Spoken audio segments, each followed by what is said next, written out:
Let's go live. Ayan na. Ayan na mga kameta. Ayan na.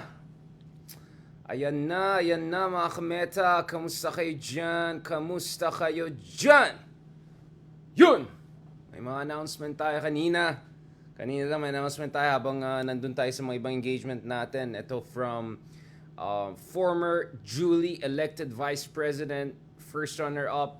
Wait lang, kalabas yung ano natin. Baka maano tayo ni Direct Darrell Y. Dun sa mga natin, Chester natin. Hindi ko alam bakit ganito yung mga polo nung dating panahon. Ito, mga kameta, kamusta naman kayo dyan? Ito, habang andito yung makeup natin from yung recording natin kanina. Dun sa studio recording. Sabi ka, habang andyan pa, habang libre pa, hindi pa natin nahugasan. Gamitin natin yan para makahabol tayo sa quota natin, vlog quota natin today. So, kamusta naman kayo dyan mga kameta? Let me just say, first of all, to be honest, kanina talagang medyo overwhelmed tayo doon sa... Wala, hanggang ngayon, windang pa rin kasi grabe guys. Yung painting ni Juan Luna, no? So kanina duman tayo doon sa Ayala Museum. Wow, kudos talaga to Ayala Museum. Kudos talaga doon sa mga nakahanap ng painting niyan after a century and a quarter, no? Nakabalik na sa atin yung at least what perhaps Juan Luna himself saw as the ultimate masterpiece ng kanyang buhay, no? So probably we can have separate hindi pa yung mga pictures ko, hindi pa na-upload. Andun pala dun sa isa, no? I mean, of course, Polarium, alam natin, yun ang considered as the best of the best for Juan Luna. But mukhang personally talaga, itong painting na nilalagay ngayon sa Ayala, yan ang talagang favorite niya, no? So we constantly see dun sa mga pictures ni Juan Luna sa kanyang mga studios in Paris, across Paris for that matter, dun niya parati nilalagay. So please, I suggest you guys to check itong Ayala Museum. Medyo mahal yung entrance, pero kung mga guro kayo katulad natin, public university guro or estudyante or senior citizen, makaka-discount naman kayo dyan mga kameta. So I really suggest you guys to go there and show support dun sa isa sa mga pinaka-henyo sa ating kasaysayan. Ito si Juan Luna. So of course we had the pleasure mga kameta to parang sumasabog na itong quotes na medyo 10 years ago pa yan eh. Pero pinipilit pa rin natin. No, mga kameta, it was one thing to witness the grandeur of Juan Luna's paintings, yung Cleopatra among others, dyan sa Madrid, no, at sa Europa. It's another thing to see what's seen as the pinnacle of his art, or at least his favorite art, no, as the holy grail of Philippine art, no. It was something else to see that here sa ating bansa, no, and not long after doon sa ating National Independence Day. So I'm super moved tayo I mean, if you really feel strongly for our country, if you really love our country, and if you really know how brilliant and impressive that generation was, the Ilustrado generation was, and if you really feel the need to bring back that glory, I mean, we have fantastic sportsmen and sportswomen, si Heidelin, si Manny Pacquiao, given yan, we have fantastic artists making waves across the world. We have, all these beauty queens. Given yan, mga kameta, and all kudos to them. Thank you for bringing pride to our country.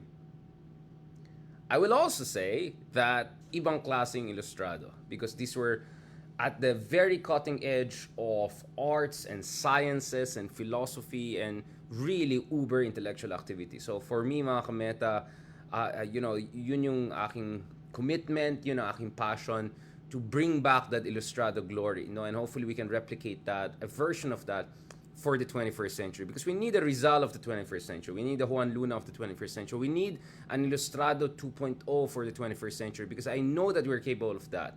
We have the talent, but we have to dare. And one of the things that I love about our Ilustrado is that hindi sila nagpatalo doon sa racism, sa colonial impression, all sorts of structural disadvantages that Asian or colored man, or a man born, or a person born in the colonized world would have faced at in the heart of Europe. Like grabe yung audacity nila, no? Audacity nila. So I'm really really proud of what Juan Luna, what Rizal and their generation was able to achieve. And yes, we can talk about Juan Luna's life and very oof, medyo mahaba ang usapan yan, but let's be honest. I mean, for Rizal, Juan Luna was a genius. And remember what Rizal said, that the genius knows no country, right? That every no country, in a sense that every country has its own genius, colonized, superpower or not, no, and that if the Filipino were given the chance, he could achieve greatness. So Rizal saw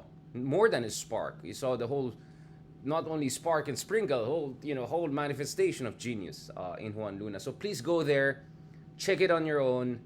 Like wow, like super wow talaga. It's one thing to see the brilliance of Filipino artistic heritage in Europe. Of course, nagmeta pa tayo nung nasa Madrid tayo, etc. Marami tayong discussion with our good friends there in Madrid.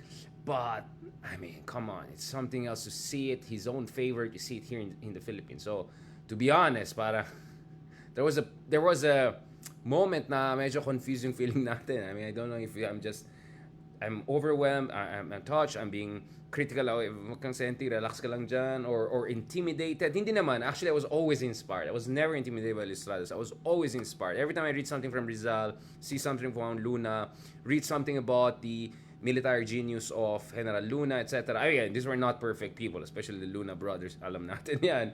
But, I mean, come on. They show what the Filipinos are capable of. Forget about world class. We're talking about world champion level, right? And we're talking about arts, sciences. We're talking about Olympics of arts. Exposition in Paris, right? Not only in Madrid, So, wow. I mean, if were Rizal to be alive today, I mean, with that quality of work, he would have won the Nobel Prize in Literature, most likely. I think he's a very top contender for that. Except Nobel Prize in Literature is not awarded posthumously. I think if we had Rizal 50 years later, just the quality of literature that he provided would have put him in a good place to get the Nobel Prize in Literature. So, to be honest, a part of you gets moved and you say you want to continue, this legacy in whichever way you can, while considering, acknowledging now, we're just humble folks, trying to make the most out of it. So, but yun nga, the Luna, the Ilustrado heritage just pushes you to find the greatness of the Filipino spirit within yourself, no matter who you are. Sino ba naman tayo, di ba? But yun nga iba eh. There were serious people. You know what I'm saying? Serious people. Meaning they were willing to go all the way to challenge colonial oppression, to give up their life in the case of Rizal. And my God, I mean, the breadth of the work. I mean, the attention to details, all the sketches, all the preparatory work, not to mention all of the imaginative canvas, no? Done before, it was splashed onto the actual canvas. I mean, like, wow. Just the power, the spirit. I mean, it's just overwhelming, mga yun ang Pinoy pride. Yun ang Pinoy pride. I mean, I don't know about the others, quote-unquote, Pinoy pride stuff. It's like, I'm not sure about, but this one, my friend, this one, mga kameta, that's Pinoy pride. I mean, like, you see just the majesty of Juan Luna's paintings. And you know the emotions behind that. You know the ocean of feelings that, gave rise to those kinds of brilliant magisterial work. I mean, like, kasi you know the history. You know the history. Now, if you look at the painting, yung Hymen, etc., if you check it out, the painting is kind of harkens back to a kind of a Greco-Roman festival, and it's a Roman context and era. But the Roman civilization was about integration, cosmopolitan integration. It was about anyone having a good chance of becoming a Roman citizen, enjoying the full rights if you were to fulfill certain heroic journey. Gladiators had their own way, other slaves had their own way, some Greeks went their own way through scholarship and excellence and, advising the Caesar types. I mean, that clearly had a resonance in his own life. You know, coming from a colonized world in the Philippines, and then making it big, next level. Like, for instance, I didn't know that the reason why Spolarium was not there dun sa Paris competition where the Hyman painting won the third prize, was because the Spanish did not allow it. No? So, who knows? He could have won the top prize. The other reason why he was put in the non-competition category is because he was considered as a master. So if you're a master, maestro, you're not supposed to be in the competition category. That's for mortals. He was in the masters category. I got to know about that masters category when I was reading about Pablo Picasso. And when Pablo Picasso's work were exhibited in Paris, his painting was put in a category that parang I realized kanina, it's the same category where Juan Luna's painting was put in. So, yun yung level niya. So in the same way na Pablo Picasso was considered among the best of Europe in the middle of the 20th century, if not earlier, no, actually earlier. In that sense, in the late 19th century, right, towards the dawn of the 20th century, Juan Luna was there. So like, mga kameta, next level yan. Olympics gold medal level yan. I mean, you could even argue that what he achieved is harder than Olympics gold medal. You can get multiple gold medals in Olympics in some cases. We saw athletes who got multiple gold medals in one Olympics. See Phelps, for instance. But this guy, like, there are very few, especially from the colonized world, from Asia. From Southeast Asia, probably was the only one who made it that far in his era in the late 19th century. Not only in Spain, which probably had a semi-soft spot for the Philippines, but in Paris, in France. I mean, next level. Kahit nag-shave tayo kanina, medyo yung beard natin lumalabas. Like, wow, next level, mga. Like, respect. Serious people. You know what I'm saying? Like, the Lestrado class reminds me of the Russian intelligentsia. You know, from Dostoevsky, Turgenev, all the way to Tolstoy onwards. Like, these really brilliant people are willing to go all the way.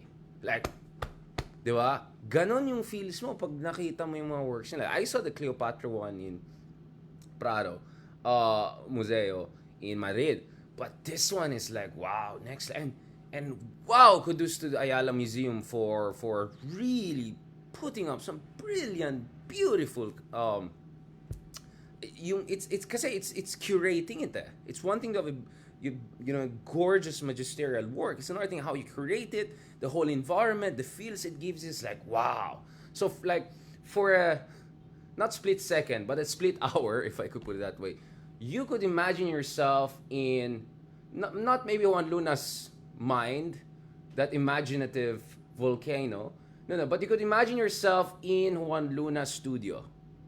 Right? Like, wow talaga. So, kudos mga kameta sa Ayala Museum for giving us a glimpse of the genius of the Ilustrado class. But not only the genius of the Ilustrado class, but the audacity. The audacity to not be world class only, to be the best in the world. I mean, in the world. Like, to be in the masters category in Paris at the end of the 19th century, the fin de siècle years. I mean, that's like next level, mga kameta. That's like winning multiple Oscars today. So, wow. As in, wow talaga. For a moment, mga kameta, put aside all the stories you know about the crazy side of his personal life. Alright? Okay, I mean, we're not blind to that. Okay? I'm just saying. Pinoy pride, boom. So, why is this relevant to our discussion today? Now, I understand there are a lot of people that are saying, oh, ito si Haydarian, masyadong demanding, ito si Haydarian, ito si Haydarian, nakikiuso, epal, irrelevant, mga parelevant, mga ganun. Those people should just shut their mouth. You know what I'm saying? Because they don't know what they're talking about. Come back to me when you got a glimpse of greatness. I'm not talking about myself. I'm talking about my privilege of having been able to read from directly and read about the greatness of the masters in the late 19th century. We can talk about Tolstoy. We can talk about Rizal, right? How many of these charlatans really read the latest translations of Rizal's work to see what a genius work it is, right? Really bother to understand some of the key essays of Rizal, right? Now, I'm not expert like Ambeth Ocampo level, our good friend level, but I mean, I'm just an ordinary scholar. I mean, I paid attention, like, wow, this is next level, right? How many of these charlatans bother to go to the best museums in the world and see the genius of Luna works? Or bother to understand the genius of the military strategy of General Luna, right? How many of the charlatans bother to read about the story of people like Navalny, for instance? Watch a documentary of Navalny. You can find it on HBO. 150 pesos lang yata yung HBO Go dito sa Globe, right? So, I know that we had greatness. I know there's greatness around the world. We always do comparative analysis. We always look at how their leaders in countries as difficult as Thailand, people my age becoming president in Chile, Boris, a former activist, people a few years older than me like Pita, almost becoming the prime minister in Thailand, although he has to go against the military and the monarchy, very difficult conditions, but in fairness to what Pita achieved, like, wow. In fairness to Kiliç Daroglu and the Turkish opposition, for all their failures, they came almost 50-50 versus Erdogan, who was like one of the most one of the most astute politicians of our era, right? So when I make demands, quote-unquote demands, which is actually not demands, it's just reminders, etc., of some opposition leaders or opposition in the Philippines, I hope these people understand. I have no illusions, but I hope these people bother to understand where I'm coming from. I'm coming from a place whereby this Richard Dan read all of these books. I mean, I just have multiple sections, just Russian novels, right? And then there's Rizal works, like, I had the privilege of understanding the frontiers of human audacity and the greatness that the human spirit can achieve in our century, in a century or two before, right? In different countries, under different circumstances, far more difficult circumstances. How many of the charlatans who criticize have bothered to go to places I've been to, right? Forget about China. I've been in North Korea, all right? I was in North Korea 4 or 5 days, right? I've been to many corners of the world, right? I'm not saying it because I'm great. I'm just saying some people like me had the privilege of really going on the ground, talking to the people on this, or at least talking to officials or people from different parts of the world, and understanding the greatness and the courage of some people under the horribly difficult circumstances. Horribly difficult circumstances, right? So, ewan ko sa mga charlatans nagsasabi nagpapa-relevant. Like, get out of here, right? What relevant? We don't need relevance. We have millions of engagement. Twitter pa lang, we get millions of engagement, right? We have tweets that are single tweets, multiple million engagements. Like, what are you talking about? Get out of here. So, this is my argument, mga kameta. We can do better than mediocrity. We can absolutely do beyond mediocrity and just fulfilling the basics, right? We can absolutely do better than performative progressiveness, of sloganeering, of, you know what I'm saying, right? Front page magazine, this and that, whatever. We can do way better than that because we have achieved that in the past. So that's where I'm coming from, mga kameta. When I talk about what the opposition should do, where the opposition should go, what are the things that they have to do, like, of course, sasabihin ng mga charlatans dyan, alam niya, Darian, blah, blah, blah. My friends, there's a reason why I was able to predict exactly where Marcos Jr.'s foreign policy would go more than a year ago. There's a reason why we more or less predicted where Duterte's administration will end. Right? Not because I was from Davao, not because I'm living in Ilocos Norte or I went together with him to attend at Oxford, no. But because we know what to read. We know what are the trend lines to look at. Now, I'm not perfect. There's certain things we get right, certain things we get wrong, but let's be honest. Look at the thousands of articles we have written, especially on foreign policy issues. Like, more or less exactly things that we said would happen, right? So I'm sorry, I don't need to work in someone's campaign in 1992 or 2016, whatever, to understand what our country needs in terms of having a real opposition, in terms of having a real grassroots movement towards reform, in terms of having real effective, great leadership and governance. Right? I had the, you know, I had the privilege of talking to great leaders, controversial but great leaders. I had an hour-long interview with Mahathir, Prime Minister Mahathir. I had conversations with, we had exchanges. I can go on and on, but this is not about how great I am or how great.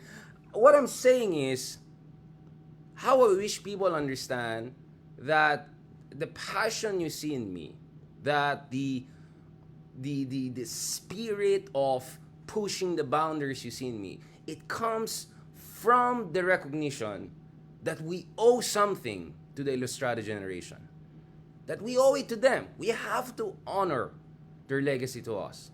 This is the minimal homage we can pay to them. Minimal homage. To try to be better than mediocre. That is the point I always make. That is the point I always make. So, for me, in my own humble ways, the reason why I constantly push myself, right? So in my 20s, I already wrote op-eds for New York Times. I was among practically first Filipino since Nino Aquino, who wrote for Foreign Affairs magazine, right? Which is like Vima. But that's not the point. My point is I constantly push myself. I said that's not enough. So I entered blogging, right? I entered all of these things. I mean, sometimes I look like a fool. Fine, it's fine. But I'm pushing myself constantly. So I'm not just demanding out of people. I am pushing myself and demanding for myself. Because this is the least we owe to Juan Luna, to Luna Brothers, to Rizal, to Ilustrados, to our founding fathers, founding mothers, all of those heroes that we had in the past. Yun yung sinasabi natin, mga kameta. And as far as our own era is concerned, great leaders in our own era is concerned, Jesse Robredo, 100% Jesse Robredo. Jesse Robredo was the best, was among the best at least, if not the best. I mean, how do I know that? Because as an academic, I have come across journal articles or studies and research about the Naga model and how amazing Jesse Robredo was. He was not just a dragon slayer, but Jesse Robredo pushed the boundaries of good governance and grassroots-driven governance. Right? I mean, let me just show some of this.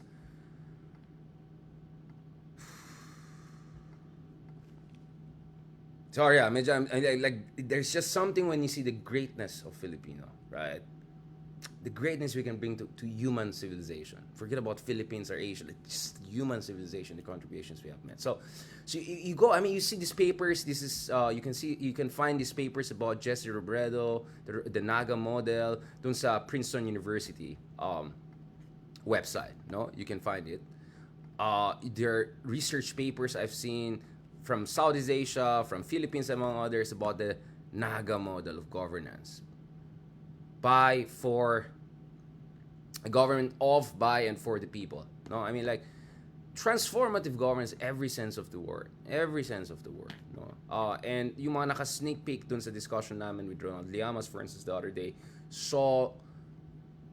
may have heard about our discussion about how Jesse Robredo was really a transformative leader, right? So, when we make comments about what the opposition can do or should do today, in the face of the Marcos, Duterte, all of these kinds of forces, I hope people understand it's also an homage and recognition to and recognition of the greatness that people like Jesse Robredo brought to the Philippine political landscape. I mean, who knows? I mean, had Jesse Robredo had a chance to become our president, I mean, who knows what would have happened? I don't think like anything in the Philippines will be solved overnight, but I think a lot of shenanigans could have been solved, right?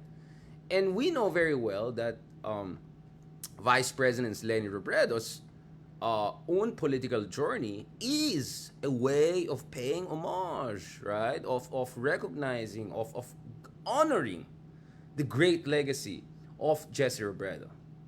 No. You don't believe me? Go and ask Vico Soto. I mean, how great Jesse Robredo was, because Vico Soto has been an inspiration for him, right? So this is the context, mga kameta, where I'm coming from. So for clowns and charlatans out there who have zero idea about where people like me are coming from, Like, get out of here. All right? Just zip it. Just zip it. Because you're not serious people. You're not. You're not serious people. You don't belong to the conversation. No one will take you seriously outside this. Outside your echo chambers. All right? If you can say whatever you want to say about me. We talk to everyone that matters in one way or another because they know deep inside we're serious people and we want the best for our country. Right? And we're not judgmental to say, oh, you voted for this, forget about it. Oh, ako, I'm smarter. Like, forget about it. Right? Forget about it. Now, there's this announcement by LENI na hindi naman ako mawawala sa public service, pero yung elected position, malaking question mark. Now, my sense is LENI running for the vice president in 2060 was the homage.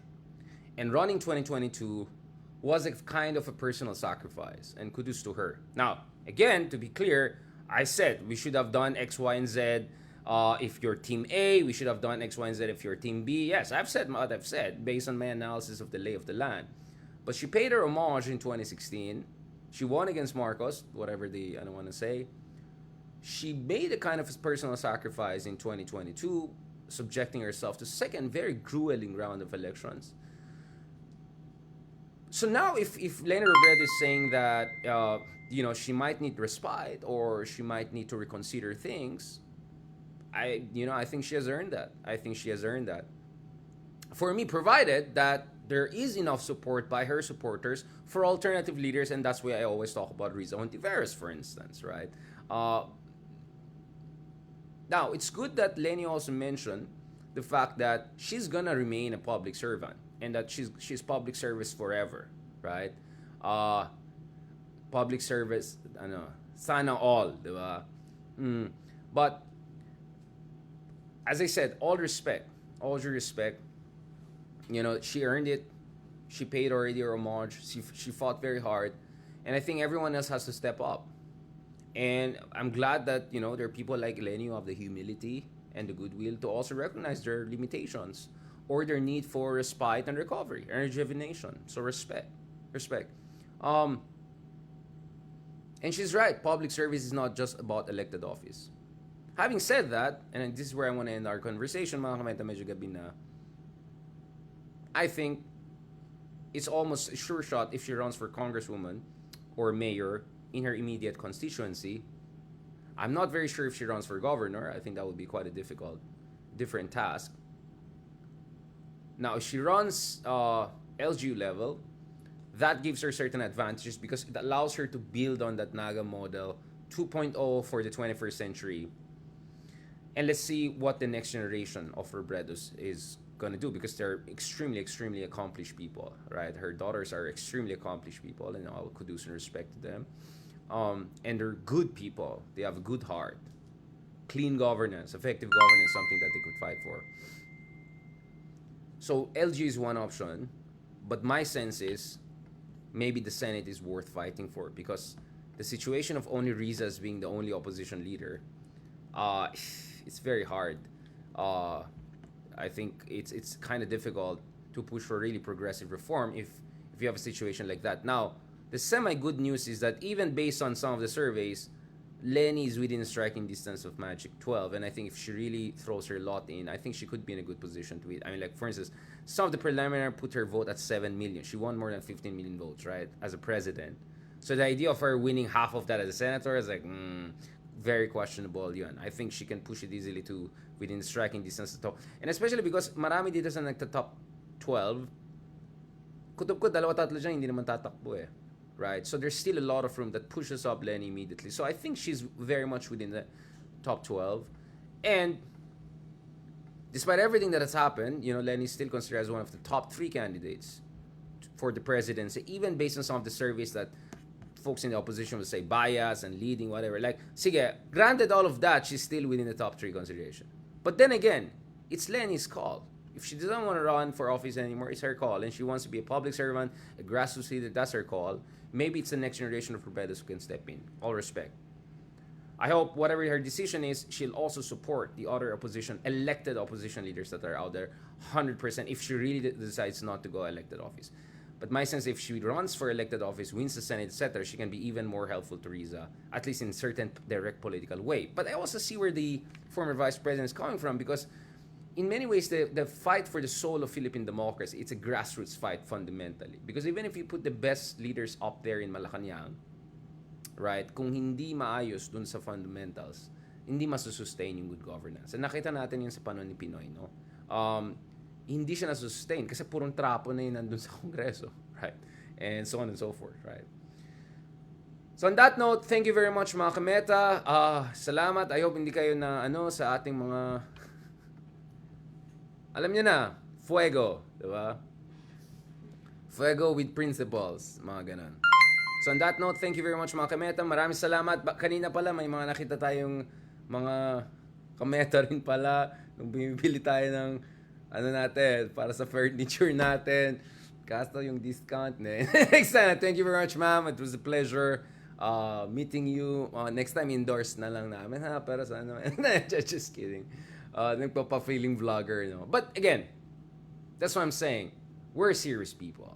When we make comments and all, they might seem facetious, they might seem irrelevant, epal, say whatever you want to say. But we're serious people.